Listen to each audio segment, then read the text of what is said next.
Good morning, good afternoon, good evening. We welcome you, whatever time and wherever in the world you are listening. We are pleased you have found us.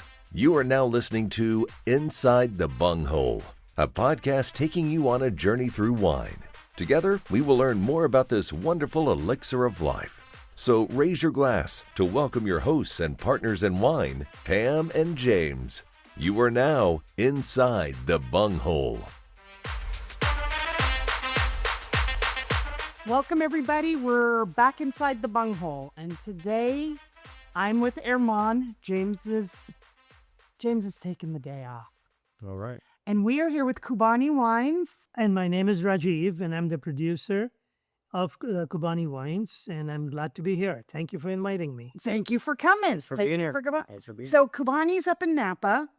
Yes, so we're located in Napa, very close to downtown, and we produce several labels. We have a lot of varietals, and we are open to everybody for tasting. All you need to do is make an appointment online. So I hope What's that website? It's www.kubaniwines.com. Good to know. And it's Kubani. Yes, it is. So tell me, Rajeev, how'd this whole wine project come about? Well, it's a long story, but back in '97, I went to Napa for the first time. I was actually sent there by my lawyer, who witnessed me drinking wine with him, and he said that you should go to Napa, and I had no clue what Napa was. But I went there. He sent me to a winery to meet a particular winemaker. I drove up there, and the romance just started. And my winemaker is Bobby Moy. I help him. I enjoy it. And ever since, it's just been fun. And I've met wonderful people like you and Herman. He's supported me a lot. I appreciate that. And, that's where we are at today. Very cool. We're drinking a beautiful rosé. Yeah, this rosé is really spectacular in the sense that we have several grapes in it with a very short fermentation. We have a little bit of muscat, we have tempranillo, we have grenache, and a little bit of mulberry. And it's drinking just wonderful right now, perfect for a hot day. Perfect for the A desert. really nice color too. Yeah, it's beautiful, and it's So, beautiful now. so Rajeev, tell me which is, after doing this for a while, what's your proudest? What's the wine you're most proud of so far? So I get asked this question all the time at the wine shows. Which is your best wine? What do you like the most? And my response is, when am I drinking it? What am I eating? What's the company? Am I alone? Am I with somebody else? There's so many variables, and there's no such thing as the best wine. But if you ask me, there is a difference between best and elegant. To me, my Grenache is the most elegant wine. It's not necessarily the best, but it's an elegant wine because it's neither too strong like a Cabernet. It's not as robust as a Cabernet. Neither is it light. It's just right in the middle, and it goes with all kinds of foods. And that's my go-to wine. Maybe on a Sunday, I'll open that and, just drink it, sip it throughout the day. So I have Cabernets, I have a Grenache, I have a Red Crush, which I call it my California Sunshine. We made that a blend of Petite Syrah and Grenache. And the reason I say that it's my California Sunshine, because you can take that bottle and pop it open anywhere. I tell people, go to the Hollywood Bowl with it, go to the beach, wherever you want to the park, pop it open. You don't have to worry about airing it. You don't have to worry about it. Do you maybe even want to chill it in some circumstances? A little bit. Yeah, Just like slight chill on it. And you can open it, drink it anytime you very want. versatile. Yeah, it's a fun wine to drink. Yeah. It's not something that you got to plan for, versus a heavy Cabernet that you got to plan for the evening, the food you're going to eat with it. And, you got to let it air for a couple of hours. None of that. Yeah. A Red Crush, just pop it open and drink it. drink. Oh yeah, and party. Yeah, so that's been my approach for all my wines. including the Cabernets. We do extensive aging. I want to produce wines that are drinkable today. I go to restaurants and I see a lot of people open up a heavy Cabernet and they don't even decant it. And, the somms there don't even suggest putting it in a decanter. They just pour it and they drink it. And sometimes I wonder, what is it that they're really tasting in that wine, when it hasn't oxidized correctly. So aeration is so important for a wine, and even for white wines. I couldn't agree with you more. I recently got introduced to a kit of wine glasses. There's 4 glasses, and you're supposed to drink a certain wine with each one of the glasses.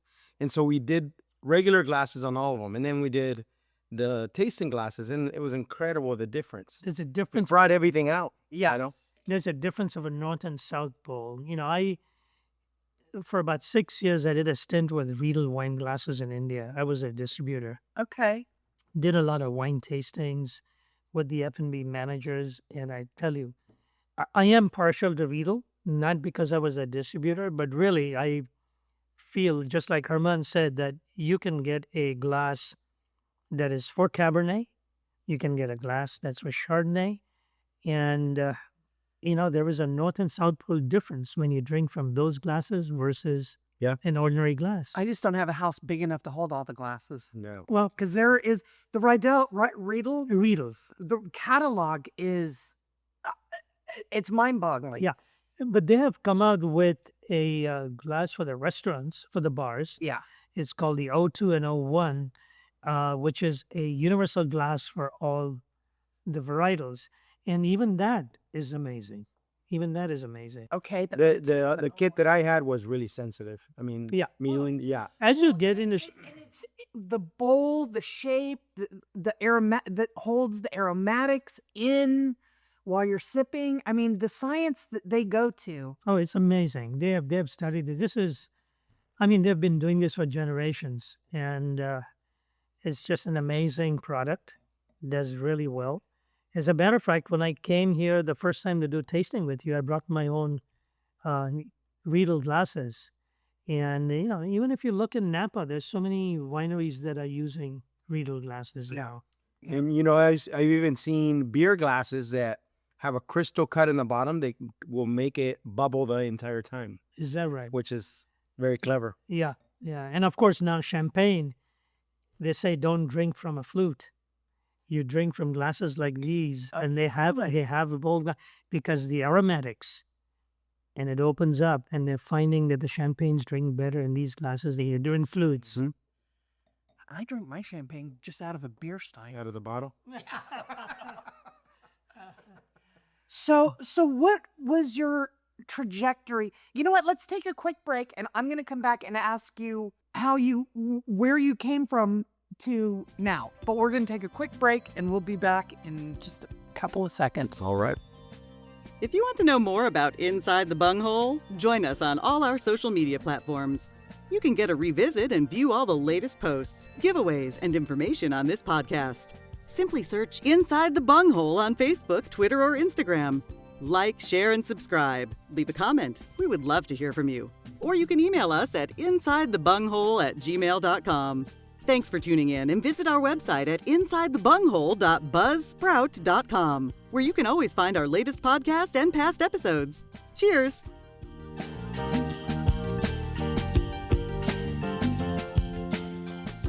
Welcome back to Inside the Bunghole. We are here with Kubani Winery, and the question that I was going to ask you before we went to break was, what were you doing before this? And because you said like you fell in love, like it was like you got bitten by a bug or something. Yes, absolutely. I think Napa is a very romantic place. It's beautiful. Where else do you find in the world where the grape growing region has just about, I would say, 50% of the soil types that are in the world? Really? Yeah, the Mediterranean climate there is bar none. It's, the valley floor sits between two mountain ranges, the Vaca Mountains on one side, the Mayacas Mountains on one side, And then you have the valley floor that has all the minerals in it. It's just beautiful. So to answer your question, what did I do before this and what am I still doing? Is I run a Kentucky Fried Chicken franchise. Interesting. Okay. Yeah, I've been with it for a very long time. It's, I'm very happy with it. But my daughter now has been helping me with it. And so it's given me the mobility to get into the wine business. To do a passion project. Yeah, this is what I want to do. This is my retirement project. This is what I want to do. Talk about wine, taste wine, and be at the winery. Is your daughter into this at all, or she Oh, yeah. just like, yeah, good. Oh, absolutely. My daughter is in it too. So the word Kubani comes. It's my experiences growing up as a father with the two kids, my son Kunal and my daughter Shabani. So Ku and Bani. So that's how Kubani came into existence. And since my daughter is with me right now, I've been training her also. So that way she helps me during the wine shows. We get so busy that it's not possible for one person to do it. And now her husband has been coming along too. Yep. Dante, you've met him. Yes. And, Very nice guy. and he's also learning. And we have another couple, Nikki and Isaac, who have been there to help me with my, Instagrams and emails and things like that. So I'm training them also. So we have You're starting to get a little family, Yes, and I it's a family business. Yeah. So I want them to be involved, and who knows if they want to carry it on, they can. Now, are you growing grapes? No, Not yet. so we contract for the grapes. Do you want to? Or is that No. just like, No. that's a whole different arm of the business? Oh my God! You know what? If I were to start growing grapes, that means I needed to own a vineyard. Yes. It would take several generations for me to Say a return. see the returns on that. So I think it's better to just buy the grapes, and then deal with that with the winemaker. And right now, those prices are really good on those grapes. Yeah. Yeah, they had a good growing seed or grape. It's just the business is a little down, and so they were overgrowing, and so now Okay. Yeah, and I think it'll correct itself in a couple of years, Yeah. As that goes. But, Napa really, truly, in my opinion, and of course, my wife always tells me I'm wrong, but Of course, that's why it's but I think Napa produces, I would say, one of the best Cabernet grapes there is in the world today. We do have the French, the Grand Crus, but it's very special out here. Well, I've never heard, you're the first one that has ever mentioned that there's like half of the types of soil. Oh yeah, Napa has a lot of soil types.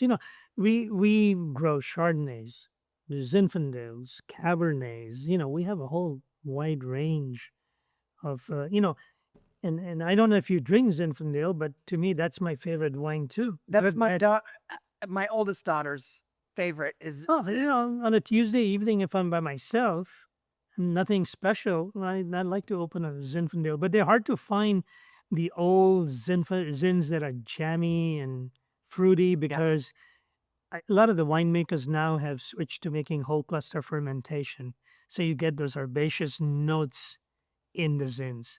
So you have to either like that or like the ones. And the whole cluster, here we go. all right. The whole cluster means you take stems, seed, everything, and then so either you leave them in there, you do a punch down, you let them rotate.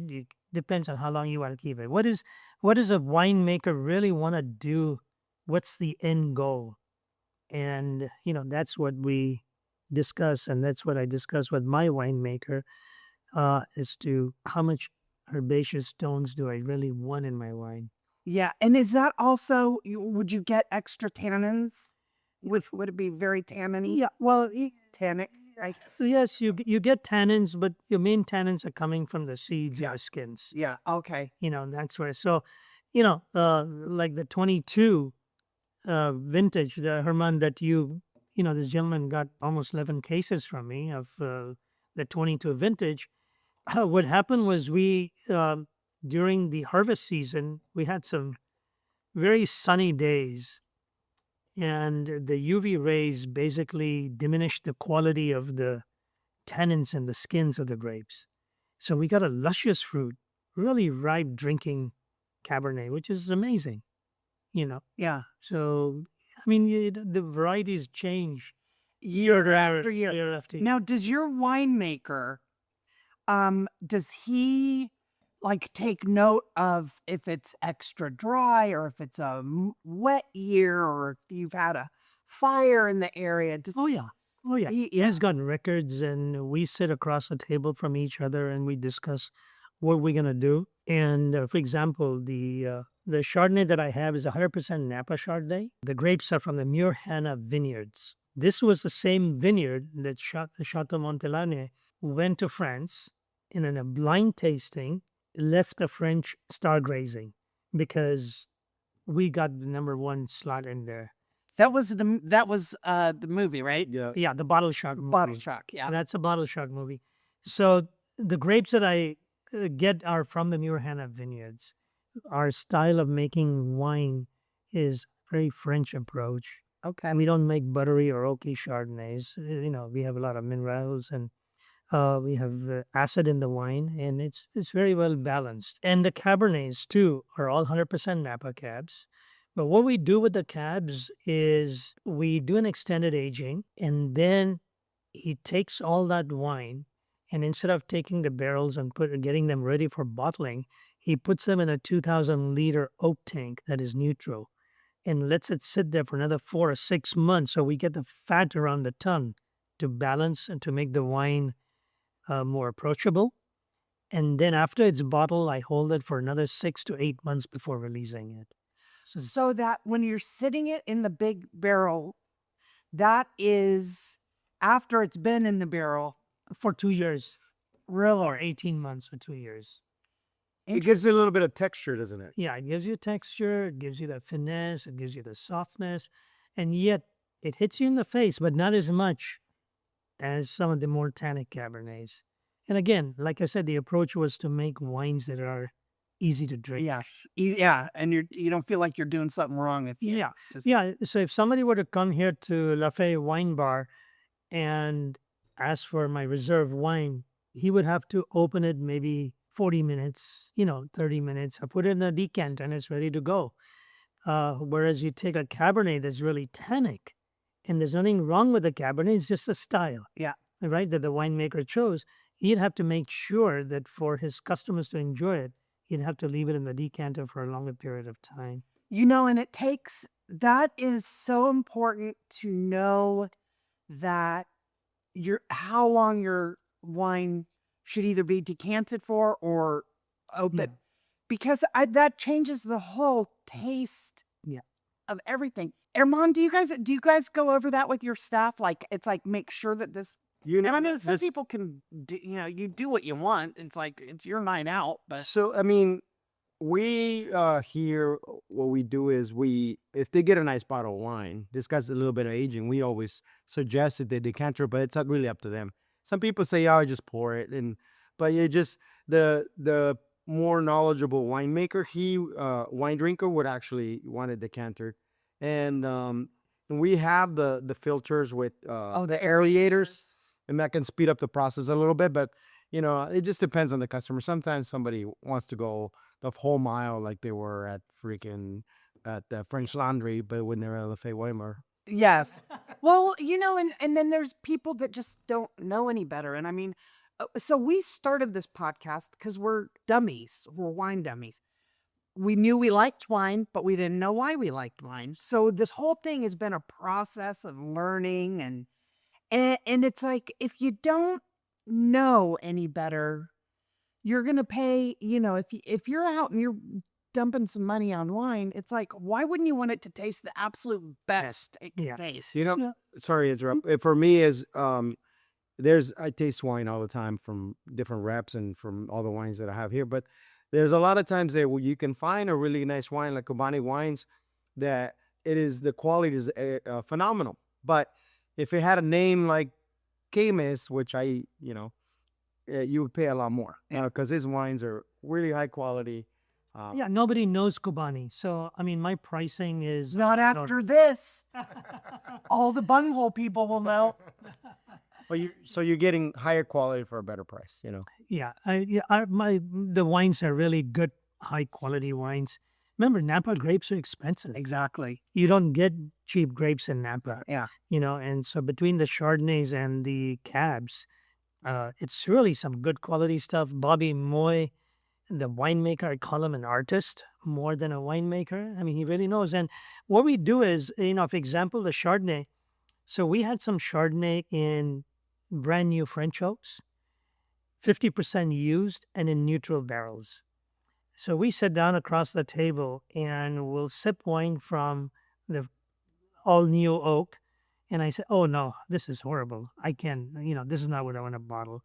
So he'll sit there with his chemistry set and he'll add maybe 10 or 15% of the 50% new. And we'll see how that is. No, it's still not good, Bobby. I need something that's A little mellower. a little mellow. So we add the neutral barrel. And that's what I like about Bobby. And of course, having said that, since I have that rapport with him and I go back and forth, I ask him a lot of questions. When my daughter met him the first time and she asked, how is it to work with my dad? And he kept quiet for a moment and then he says, oh, he's a pain in the ass. but I think Bobby's the kind of person that I can sit and discuss things with him. Exactly. You have a good rapport. You take his advice. He listens to you. That is a match made in heaven. Yeah. I don't want the winemaker to tell me, no, take this. This is what I think it's supposed to taste. Taste. So it's been a fun working relationship. We have our ups and downs, but it's been fun. Good. Well, let's take another quick break, and then I want you to tell us how we're gonna find you and like all that good stuff. But we'll get to that when we come back. If you want to know more about Inside the Bunghole, join us on all our social media platforms. You can get a revisit and view all the latest posts, giveaways, and information on this podcast. Simply search Inside the Bunghole on Facebook, Twitter, or Instagram. Like, share, and subscribe. Leave a comment. We would love to hear from you. Or you can email us at insidethebunghole@gmail.com. Thanks for tuning in and visit our website at insidethebunghole.buzzsprout.com, where you can always find our latest podcast and past episodes. Cheers!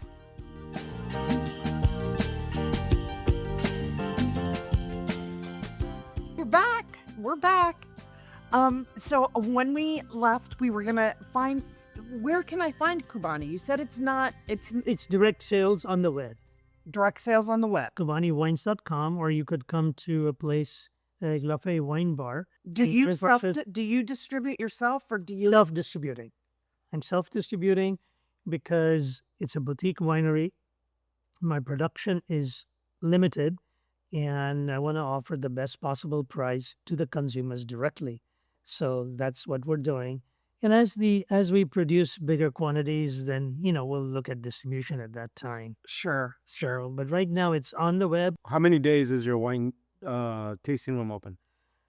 We're open 6 days a week, but you need to make an appointment on the web because there's only two people who do the wine tasting. One is Bobby Moy, the winemaker, or myself. Mm-hmm. If I'm in Napa, I'll do it myself with whoever comes in. And if it's Bobby, then he will do it. So, and then Bobby's also on the road. A lot of days, yeah, he's tasting. And I'm on the road, so really an appointment is necessary. We're not just a walk-in winery. Very cool. And Erman, how did you find them? He walked in and just started talking about wine and kind of hit it off, and then we did a customer wine tasting together, and we also put his wine on the wine club. So I've gotten a lot of good reviews from people. So, we're going to continue working. Yeah. I just came and called and, then he made an appointment with him, came back with my Riedel glasses. I came back with the wines and he got him liquored up. I got it liquored. That's always a sales strategy. Yeah. I had him taste about 8 wines. So I knew by the end of that, he was going to die. That's why being a salesman for wine is the easiest thing in the world. They just got to taste wine. Yeah. So it was, but you know what? More important than that, Herman has been an amazing person. He's helped me a lot. Advocate. He's an advocate. And, it's very rare that you find people who want to help each other. Now, having said that, the reason I love Napa is because everybody in the wine business there, it doesn't matter who the winery owner is or the winemaker.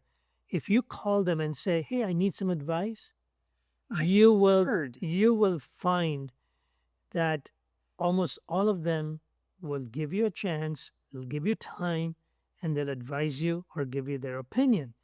And they do it to help you promote your wine, not to bring you down like you find in other businesses. I've heard that about Napa.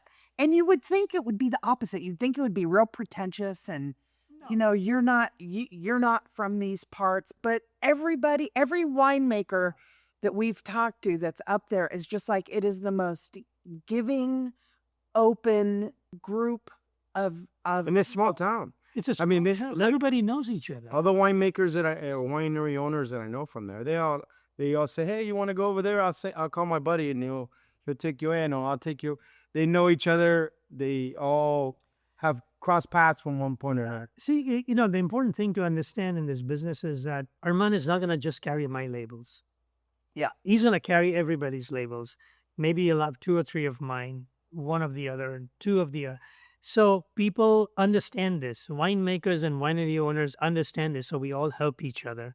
And in all these years, I have been to Napa. I mean, it's just amazing. The friendships you can forge, the information you can get. And, the very first wine show I had was near San Diego, and I saw people having different kinds of displays. It was my first one, so I was not really geared with all those displays and things. And it's amazing. Those winery owners walked up to me, started giving me their phone numbers, call me, this is where you can get this is what you do. Next time you come, I got to imagine that if you're, the big picture is pushing Napa. Yes. Napa wine. Well, it's not just Napa. These people were from other other locations. You're just saying the whole wine industry. The whole wine industry is like that. It's a very unique industry where people help each other. It has been eye-opening to do the podcast because, like, if I were to, after we get off the mic, if I were to ask you, can you refer me? We're going to go up to Napa, which I don't have plans right this minute, but I will. Sure. I'm sure you would have 5 or 6 places for me to. Oh, yeah, more than that. The only thing is that Napa has changed ever since COVID. Yeah. In terms of people wanting to do tastings with you. Some of them are on a payroll. Some of them are on a lower payroll, but with commissions. So most of the salespeople now are looking to sell and make something on their commissions. Even when I go, personally, I will either leave a tip for them or buy at least a couple of bottles. Yes. I think it's almost a given that, these are hard times. Yeah. And they're all looking to make some kind of money from somewhere, and you want to support them. Yeah. And you started doing this. 2018 was my first release of a Petite Syrah. People were laughing at me when I said I'm making a Petite Syrah. And the reason I did that is in 1997, when I went to Napa, the first 2 wines that I had were a Petite Syrah and a Zinfandel, and they blew me. This was at Minor Family Wines, and they don't make them anymore.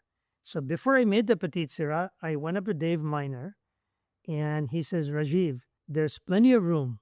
Just don't go big. Start small, get your feet wet. And he says, go ahead and make the Petite Syrah, the Zin. I don't make it, and it doesn't matter whether I make it or not.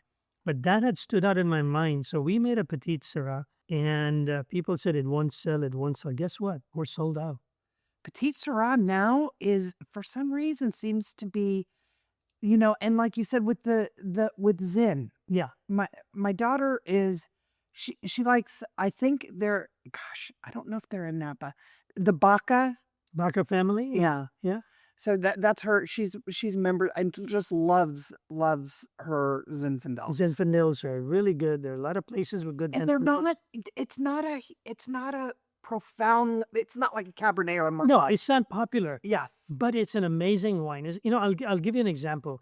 I left a bottle with a liquor store. I left a bottle of the Petit Syrah with him that I had. And I said, what do you think of that?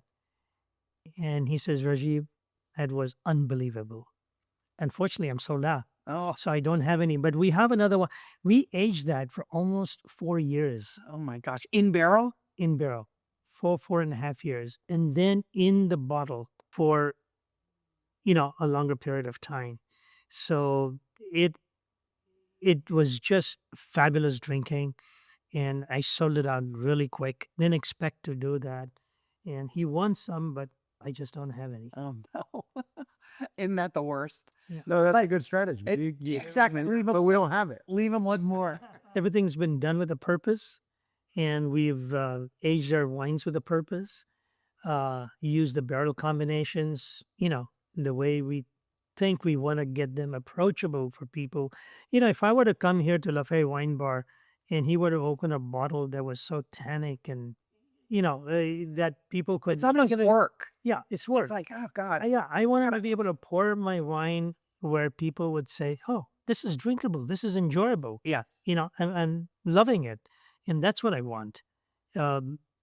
People, we've got a whole generation gap now. The generation coming up now is not into wine.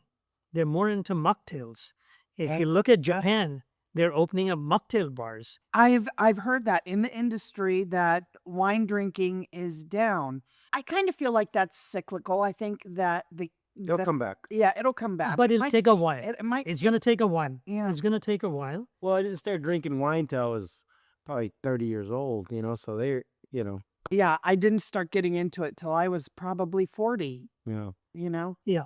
So, A couple of years ago? Yeah, just a couple years ago. I have a Pinot Noir that I made specially for my daughter. She's a Pinot Noir drinker. And that is doing well. So it all depends on what you like and when you like it and what do you want to drink. And people ask me all the time, what's your best wine? There is no answer for that.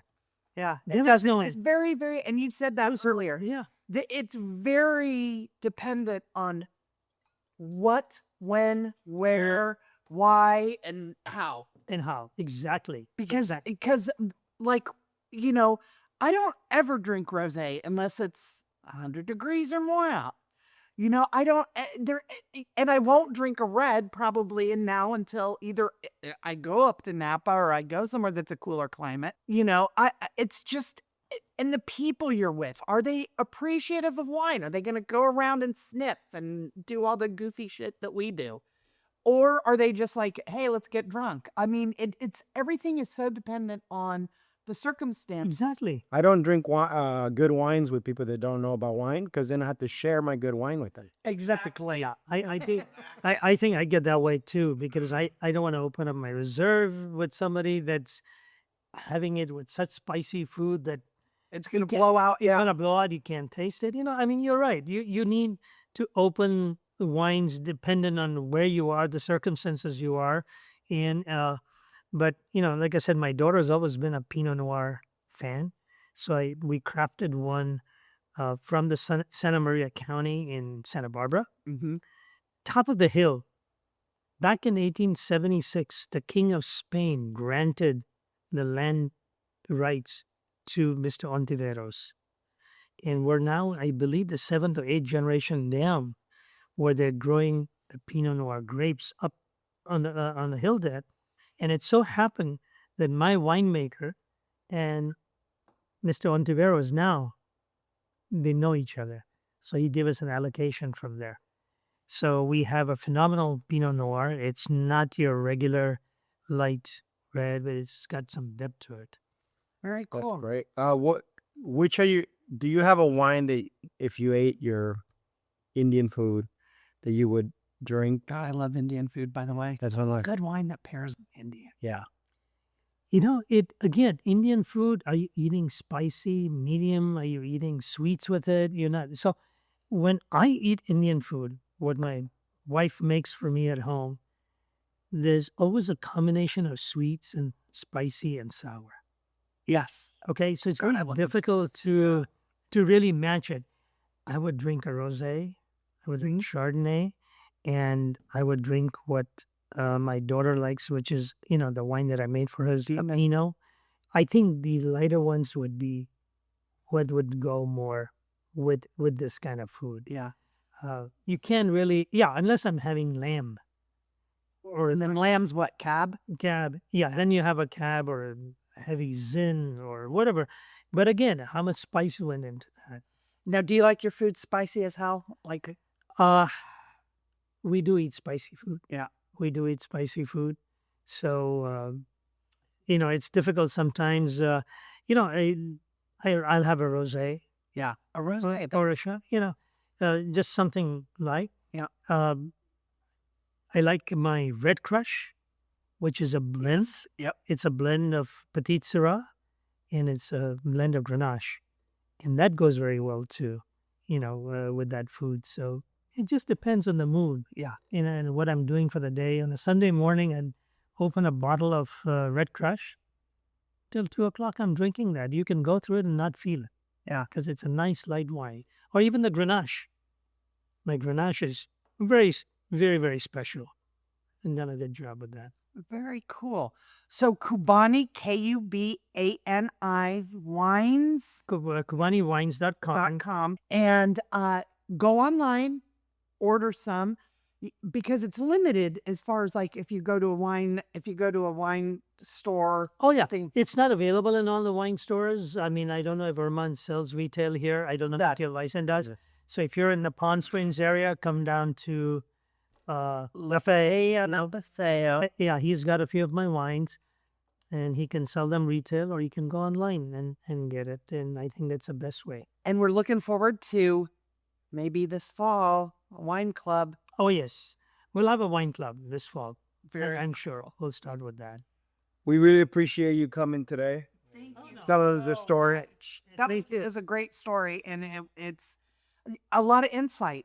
That's the thing I love about this podcast is I absolutely learn something from every single person we interview. And it makes me, and that's the whole thing about wine is it's a constant, you'll never know everything about wine. Yeah, it's a constant, it's a change, constant change. Yeah. That's what it is. So thank you for having me. It's been wonderful talking to you guys. And Well, your rosé is beautiful, and I can't wait to taste more of your wines. And join us next time Inside the Bunghole.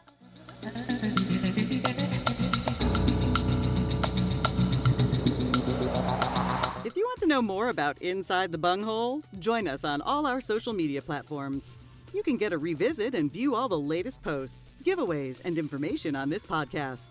Simply search Inside the Bunghole on Facebook, Twitter, or Instagram. Like, share, and subscribe. Leave a comment. We would love to hear from you. Or you can email us at insidethebunghole@gmail.com. Thanks for tuning in, and visit our website at insidethebunghole.buzzsprout.com, where you can always find our latest podcast and past episodes. Cheers!